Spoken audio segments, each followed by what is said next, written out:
Two extreme travelers are on a unique expedition into one of the most remote rainforests on Earth. Their goal? To live for months exactly like the remarkable Kombai tribe, a people whose way of life has barely changed since the Stone Age. Today there are only about 4,000 Kombai, living isolated from the rest of the world in the tropical jungles of West Papua. The question is, can two Westerners learn to survive in the jungle just like they do? Wasn't he beautiful? Mark Anstis is a seasoned traveler and author. I'll have chapter 4 to you before I leave. With numerous expeditions, including several to West Papua, already under his belt. The Cuba hospital scene. Ali Steeds has already made his name as a TV news journalist. Yes, I think we can probably... What's this story? He has interviewed people all over the world and has crossed numerous cultural barriers. But for him, this is unknown territory. Now it's total immersion in a totally different world. They're the masters, yeah. This is one of the last hunter-gatherer tribes on the planet. It is a radical change from the sedentary Western lives we've been leading. No!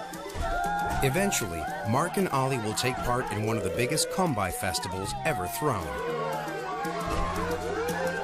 But ever since they were adopted by this Kombai family months ago, they've been showered with generosity. The family have built them a spectacular treehouse, provided every meal they eat, and they have been as affectionate to them as they are to their own children. In this program, Mark and Ali are determined to return that generosity. I just have been feeling recently that I've been slacking a little bit and that we're just not repaying the hospitality enough. Well, Rambo. It's an important step because it's been a lot of take. They need to work out how to repay hospitality in a culture that doesn't use cash. But their attempts are hampered when a woman's life is suddenly in danger.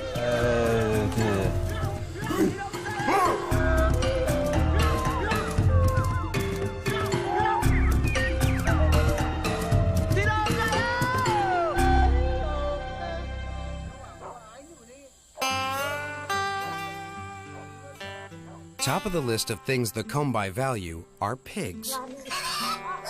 In fact, pigs are almost as important as people.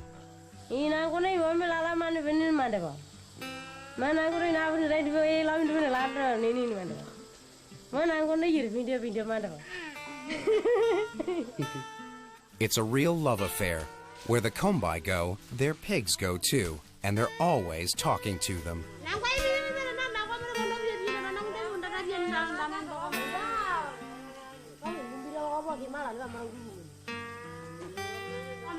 The gift of a pig or two would be the ultimate Kombai payback. I would dearly, dearly, dearly love to walk into that little village with a huge pig wrapped around my neck, struggling under the sheer weight of the thing.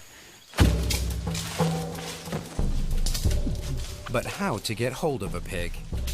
Last month, Bayo, the head of the family, and Leonare, their most enthusiastic hunter, showed Mark and Ali how to make pig traps.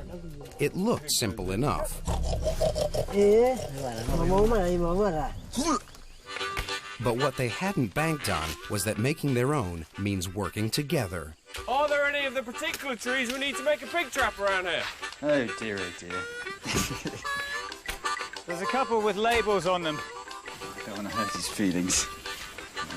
Take them along. Think of that pig. That's about as much use as tits on a fish. In the end, Ali and Mark make a trap each. And they set them as far away from each other as possible. The pig comes in here, it's snuffling around. Pig is going to snuffle in here. But whose model will be the most successful? As he comes in, he's going to put his head under there. And he gets his snout underneath this tripwire. They could have a long wait. No pig will come near either trap until their human smells have completely disappeared. Understanding the intricacies of Kombai culture has always been high on Ali's agenda. Now to find out if there's anything else the family really wants, he needs to get more intimate. He's made a huge decision. he's going to move into the family hut. Oh, really looking forward to moving in with the family. Just get a sense of what it is to be living as part of a Kombai community 24/7. Something I really feel I can't do up in a treehouse. Ollie's welcomed with open arms. Oh, But is he now going to use up more goodwill than he and Mark can ever pay back?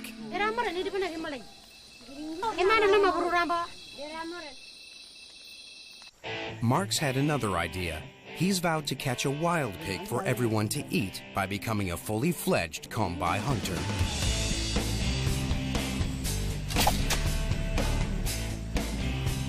A man's role in this place is to hunt and protect and procreate. And they've got to be good at all three, really, but especially at hunting. But Mark's got some catching up to do. Kombai kids practice hunting as soon as they can walk, yet even for them, killing a wild pig is still a far-off dream.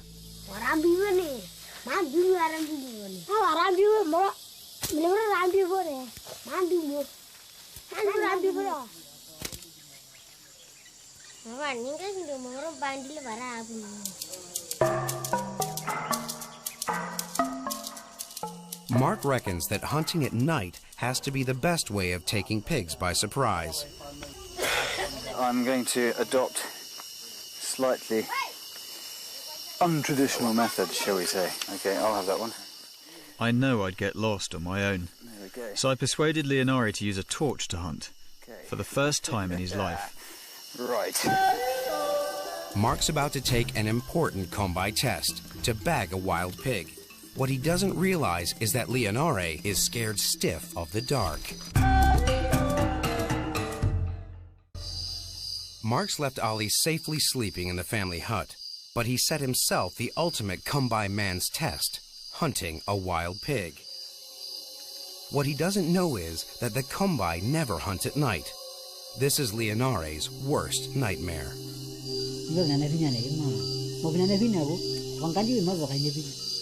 Swangis, according to the Kombai, are malevolent beings with supernatural powers.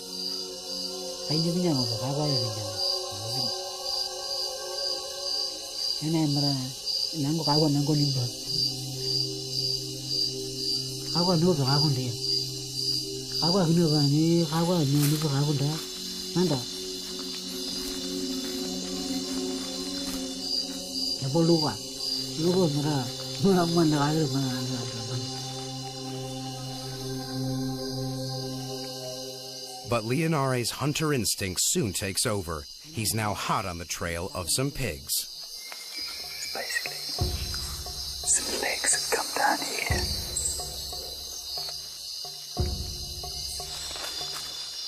Following Leonare's footsteps exactly and quietly is almost impossible for Mark. Carrying a bundle of arrows and the bow itself, which is 6 foot long and like a big loop, so of course everything gets caught in it. It just must sound like a huge train crash going on behind him all the way through.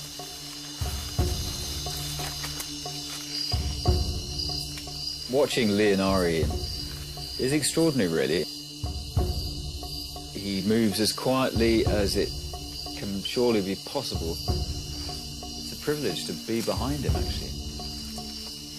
This is man right back to day one, hunting in the forest. I'm watching this forest's top predator.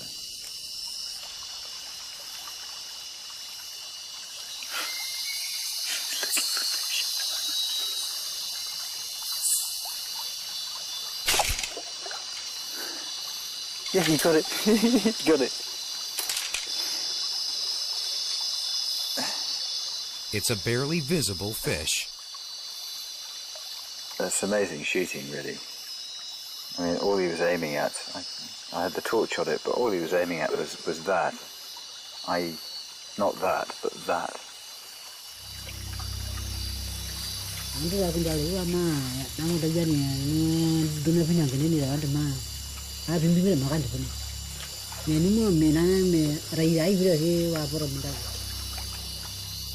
Leonare really wants bigger prey, and he's soon back on the trail of those pigs. They like the nuts.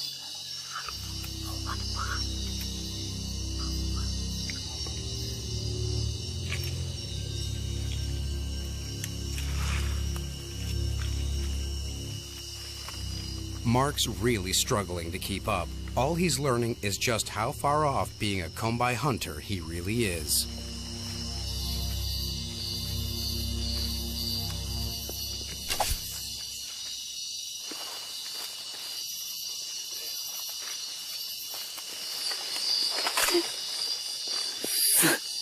Do you know? Not quite a pig, just a small bat. Perhaps the only creature around that can't see the torch.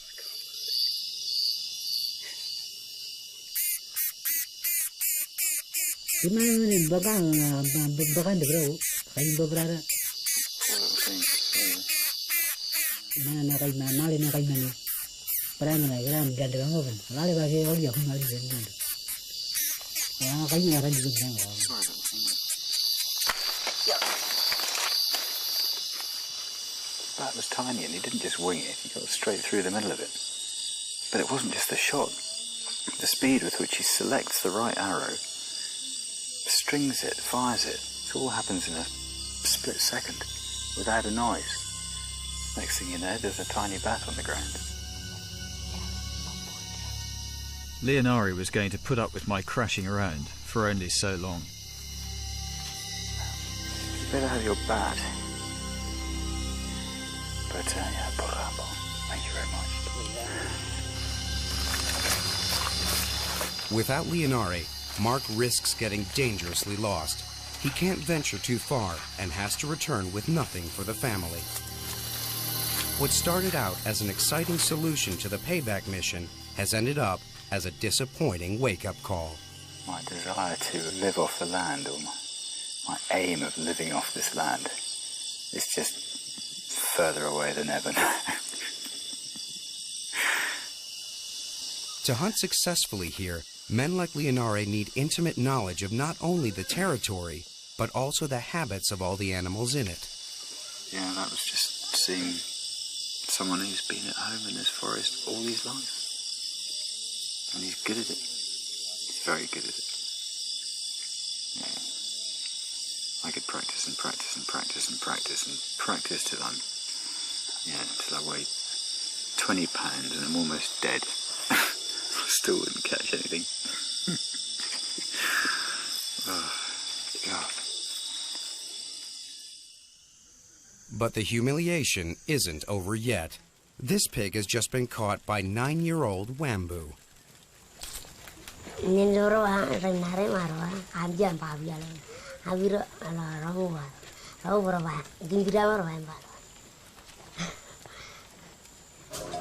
Wambu's pig was caught in a trap, so the race is on. The guys rush off as fast as they can to find out if their traps have been lucky. Ever hopeful that this time my pig trap is going to have a pig in it. I want to catch a pig in my trap before Ollie catches one in his. Their traps were set in different parts of the dense forest. Finding them is a challenge in itself.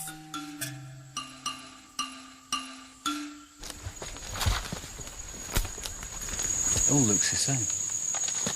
The locals probably have no problem at all walking through this forest. They'll just say, oh yeah, I set a pig trap the other day. It's just by that little tree with the mossy bit on it. Oh yeah, another one. Yeah. Like an hour away. Yeah. Ollie has baited his trap with high-grade sago, and the first signs are good. Just look down here. There are pig tracks leading straight towards my trap. It's empty. Well, I've come very close here. You won't believe how close I've come. Mark's built his right next to a pig nest. It's empty too. Nothing's been anywhere near here.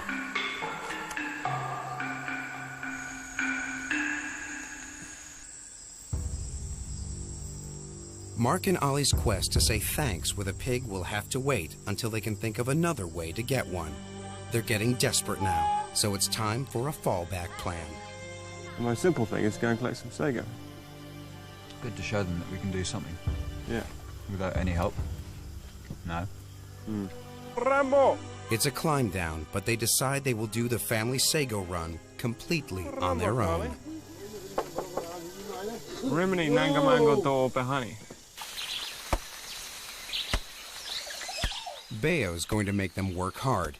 Not only is he insisting that as Kombai men they must use his stone axe, but he's also picked out a particularly tough tree. I've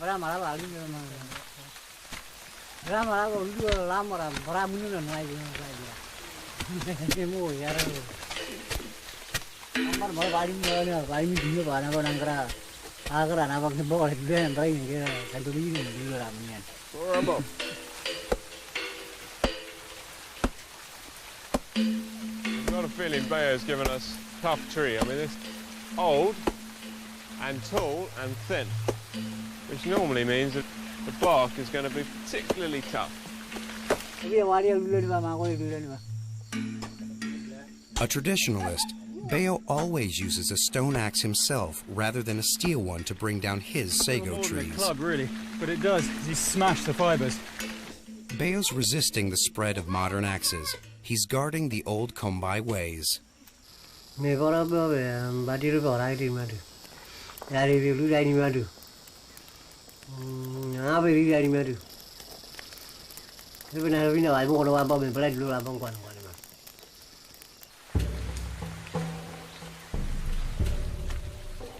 Bayo wants his adopted sons to be just as proud of Kombai life as he is. But the going is getting tough. They've now been hacking at the tree for a solid hour. Sticking to Bayo's principles and his stone axe is getting them nowhere fast. You know what, Ollie?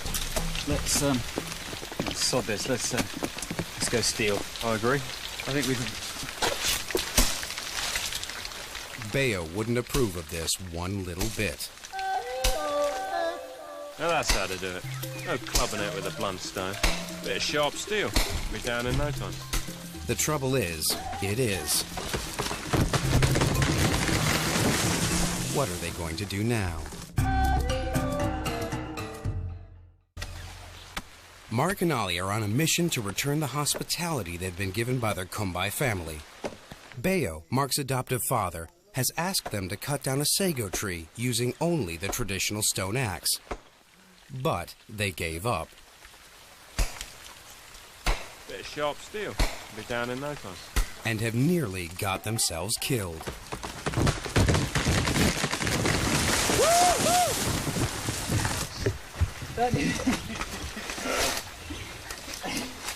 Whoa! That didn't take long, did it?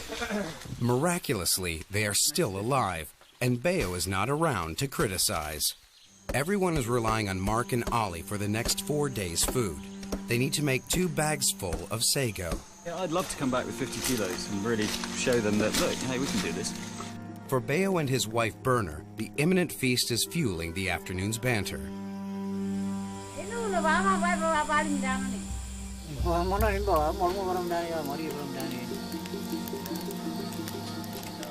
It looks like Bayo could be right. The idea is to keep the harder outer shell of the tree intact, or the sago will end up in the swamp.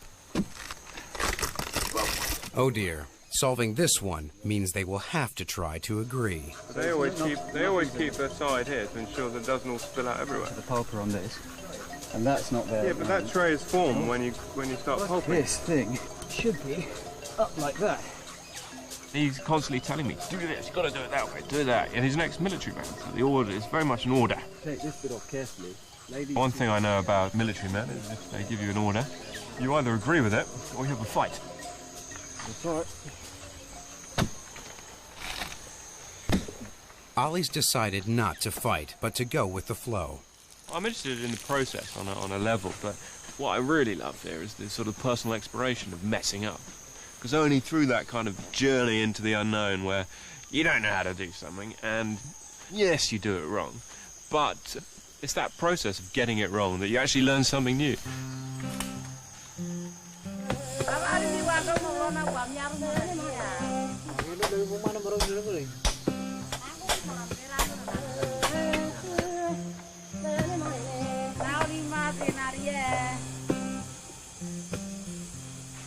Burner will really love this. The guys are now doing the women's work, the washing and the pounding. Fingers crossed this is going to work. And we're going to produce some sago. Bayo would never do this job. But soon it pays off and the sago starch is squeezed out. Coloration! We have coloration, Captain. And the sago solids collect at the bottom of the trough. I'm just hoping it's the right coloration. Now they have to pound on and squeeze that pulp to fill the trough before nightfall. How many things would I rather be doing?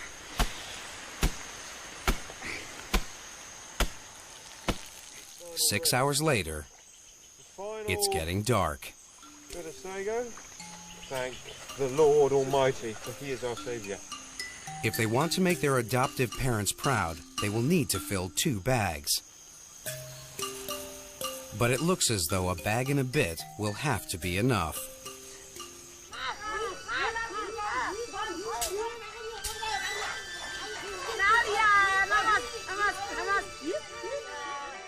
Burner's particularly overjoyed with the biggest come-by children in the village. Our job is done. Successfully delivered our first effort at sago production.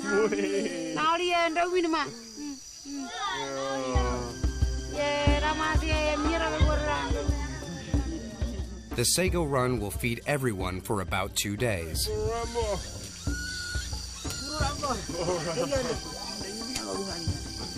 But the man they need to impress is Bayo. Oh, it came off.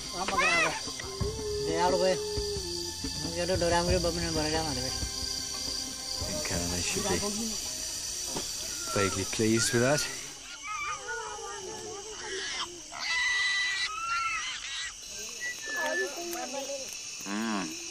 Sago. It's Ollie's second night in the family hut. For dinner we sat around and ate some of the sago and everyone was like, Ollie, this is the sago you made. Rambo, you know, this is good stuff. And all the kind of the pain of the processing of actually doing it and the monotony of it all, it just kind of faded away so quickly. Ollie's move is paying off. It turns out that the family thought it was odd that the guys wanted to live on their own, and they like having Ollie with them. It's intimate communal living, where even space is shared. Everything's open. There's no real sense of privacy. There's no way you can just shut the door on it and have your own time and your own place and your own space. But I guess what you lose in that, you gain in feeling a part of a bigger family. This is something I hadn't seen before, and it feels like a rare opportunity to feel part of that. I feel very lucky. I'm very tired.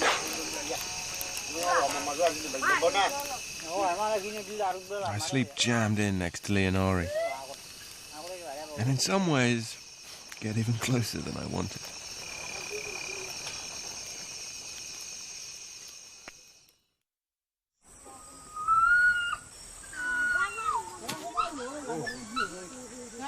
What a night. But there's nothing quite like waking up in the morning and have Leonori's Kateka 6 inches from your face to realise you're part of the family. It's a come-by tradition that gifts are reciprocated.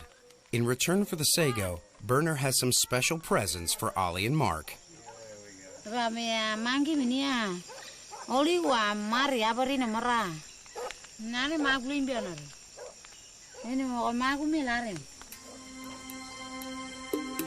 Dog canines are come-by gold. Come-by men spend years collecting enough to marry a come-by woman.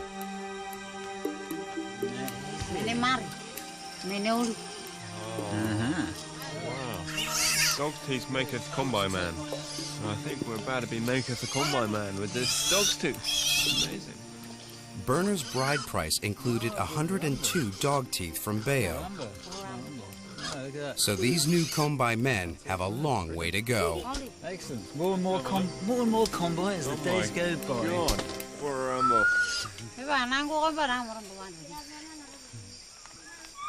Dog teeth are highly treasured because the only way to get them is as a gift or when your dog dies.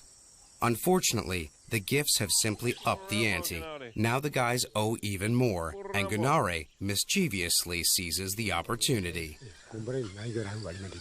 Oh, you're going somewhere. Suddenly, Ali and Mark are locked into an escalating gift exchange.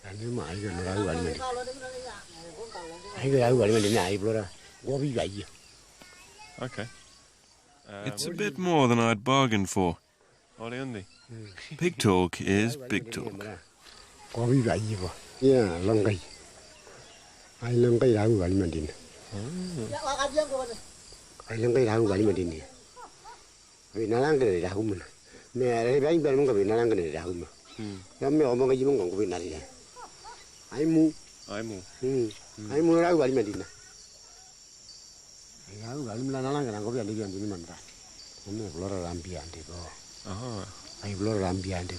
You want to eat the piglet?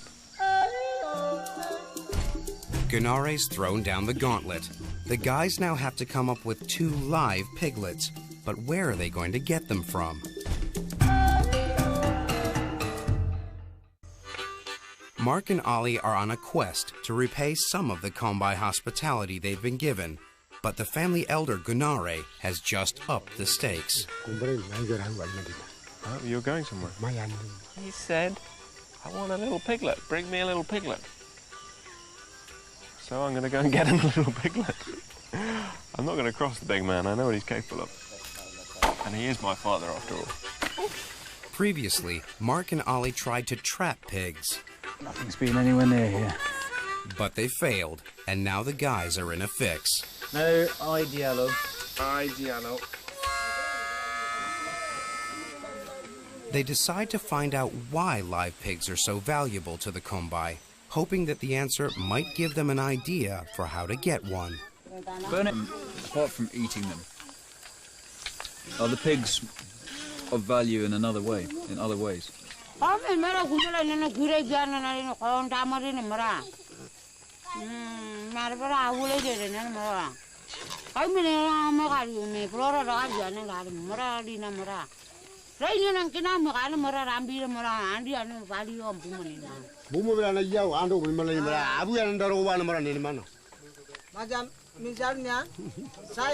Gunari, it sounds to me as if pigs are almost as important as humans sometimes.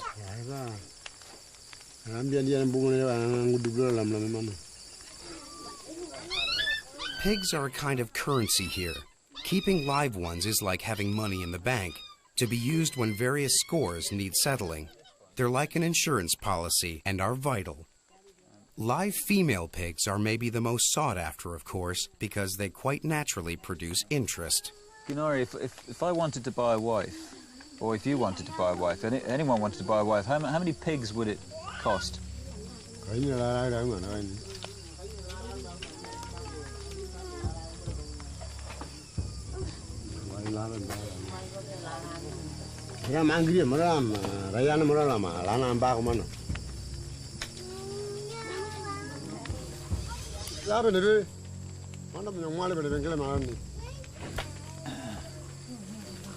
Cowrie shells and dog's teeth.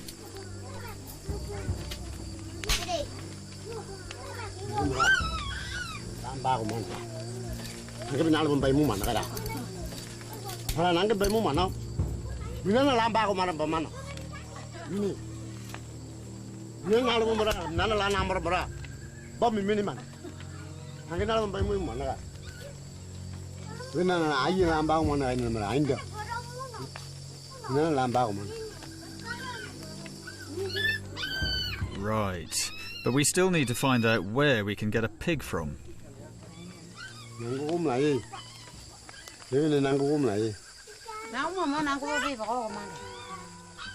Clearly, the idea of persuading a different Kombai family to give up their pigs is a non-starter. So Ollie and I are going to head for the largest settlement nearby, where hopefully the animals won't carry such a premium and we'll be able to barter for them with the remains of our camping gear. Maybe get a few things for this. Yeah, this is a serious amount of fishing line. I wouldn't give you a pig for this, but I'd give you maybe a trotter.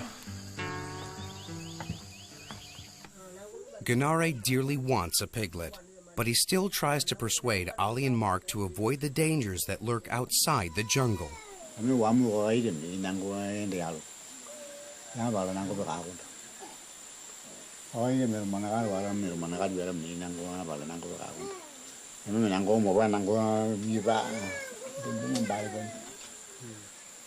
Gunari's also worried, perhaps, that like other young Kombai who ventured away from home, Mark and Ali will never come back.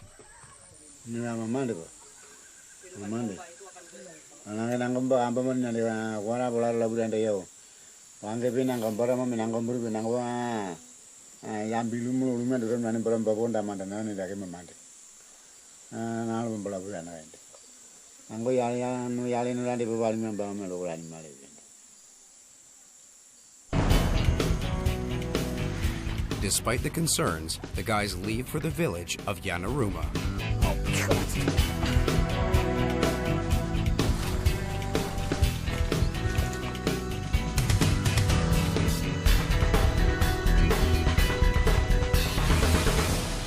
Turn right at the green tree. Mark and Ali are about to find out what attracts young Kombai to Yanaruma. What they are not expecting is that their attempt to acquire a couple of pigs will pitch them headlong into a life or death drama. Mark and Ali have decided to trek to the nearest village in an attempt to honor their promise to bring back 2 piglets for their adoptive fathers. Yanaruma looks like a quiet place. The sprawling metropolis of Yanaruma. Captain Anstis, this is life, but not as we know it. But they are about to encounter Ghost town. the village's violent underbelly. Yanaruma is barely even a village, more a cluster of shacks. People buy food from a tiny kiosk, and just as Gunare said, boys wear pants. They play soccer too.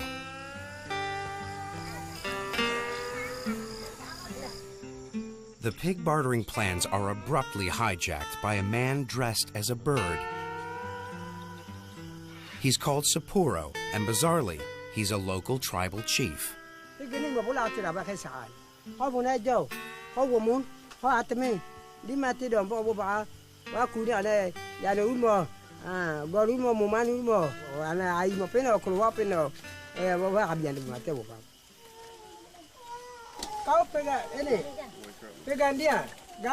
It soon unfolds that Sapporo's not just showing off his outfit. There's a much more serious drama inside his hut.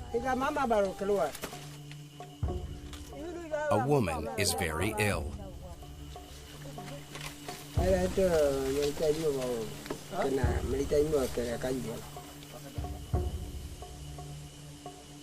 Yeah, she's very hot.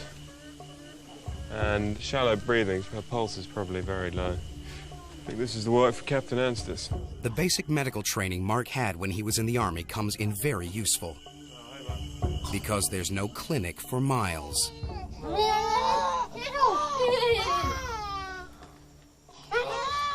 The woman's name is Tambi, and the now featherless Sapporo, the main witness to the accident, is actually her husband.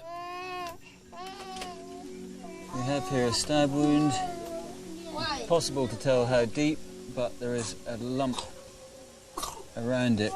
I'm not sure whether that would be infection or whether she has split the stomach wall. Dear. All I can do is patch that up. I don't know what's going on underneath it at all. What did she fall on? Was it a stick or... It looks just like a stick, but... Is there any... Can you give me any idea about how far it went in? Was there blood on the stick? Inch and a half. We're in a place with an airstrip, and she needs someone far more qualified than I to look at that. The only way to get Tambi to hospital is by air. Ali persuades the radio controller to put a call out for a plane. There are no scheduled flights to Yanaruma, so they need to persuade a pilot to divert.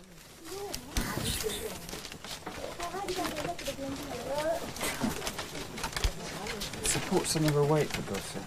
Yo, ada imigrasi, jadi perlu dia bawa keluar, ada suami istri ya, dia pun suami panah, dia pun. It's not going to be easy. The planes are all booked up. There's a lot of traffic going on the airwaves, but actually no closer to getting a plane in. Word's out though. They know we're looking for a plane. People are trying to find one, so fingers crossed we can get one in time. Lift her, man, lift her.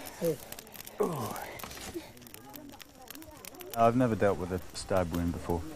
I have done mouth to mouth and cardiac compressions on about a dozen people now, mainly in Bosnia. But they all had fairly major reasons, much worse than this. I mean, they had shrapnel injuries, and they all died. Over in the radio shack, Ali hears the real story of what happened to Tambi and how she managed to get such a horrific injury.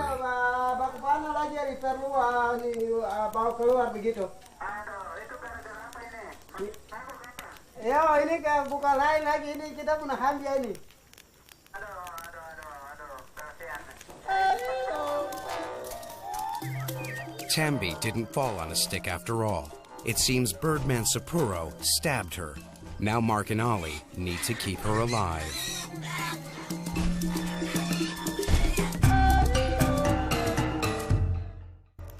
Ali and Mark have just walked into a crime scene. Tribal chief Sapuro has attacked his wife Tambi, and the local radio controller was a witness. Itu tadi ini toh, saya di sini, di sini. Terus ibu kan di ini, di mata yang ini, view kampung ini dia langsung dia jatuh di pusing di situ baru dia begitu. Jadi saya dengar. If Tambi dies, Sapuro could be accused of murder. Sebenarnya ya akibat yang ditikam itu sebenarnya alasannya begini. Tetapi apa sampai bisa terjadi begini? Dia bilang bahwa ibu dia katakan bahwa muka yang kau anji dari itu kejar dia saya berbengkak hanya akibat itu ya. Kenapa saya chat dengan baik?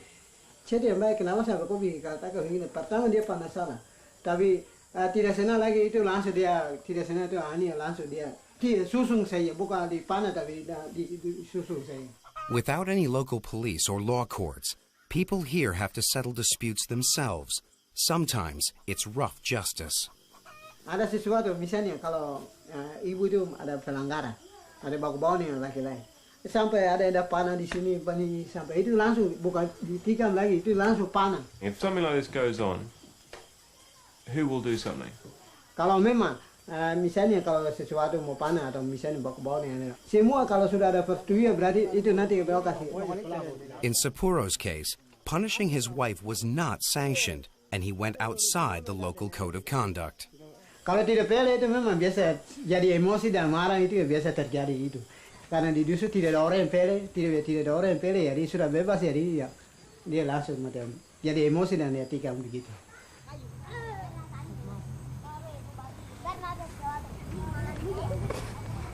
Two hours later, a plane finally diverts, which is lucky for Tambi. Yeah, if they can hang on to her, she's probably more comfortable like that, actually. If she doesn't survive, though, Sapuro could be killed in revenge by her family. Yeah, husband looks like he's going. So that's an arrow, huh? She got an arrow? Well, apparently it's a piece of wood, but yeah. Well, that's what they make their arrows out of. So. Yeah, I know. It looks to me like an arrow wound. We now know that if Tambi doesn't make it, the only thing that might save Sapuro is a payment of pigs. Tambi underwent an operation to stitch up her stomach and made a full recovery. 2 weeks later, Sapuro confessed to Ali and Mark that he had indeed stabbed his wife.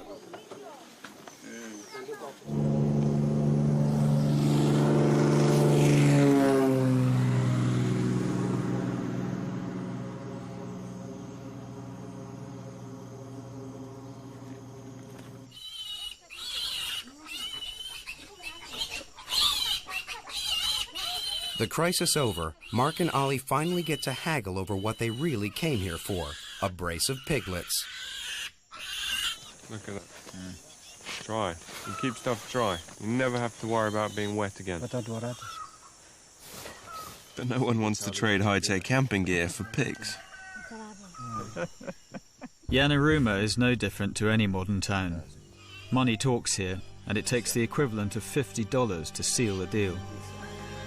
At last we've got the little blighters, but I wish we hadn't had to pay cold, hard cash.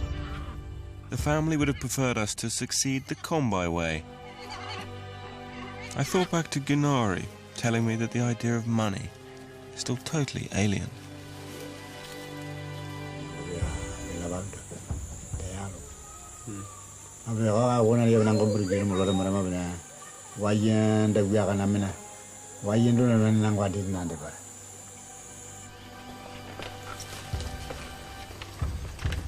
Change is around the corner here, and for an old man who knows the traditional way of life, it must be a frightening, frightening prospect. I'm not sure how long they'll remain immune to money and the changes that'll bring, but it's a relief to be giving them something that is of real value in their Kombai world. 2 little pigs.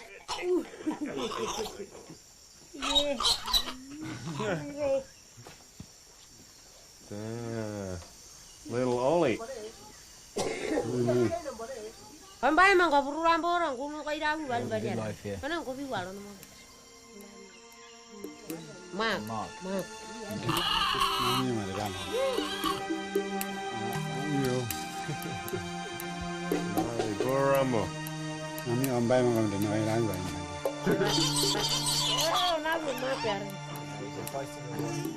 Mission accomplished. The pig's delivered. This piggy's got a new home with Gunari. Let's hope he puts it to good use. Gunari seems generally happy, which is always a good sign.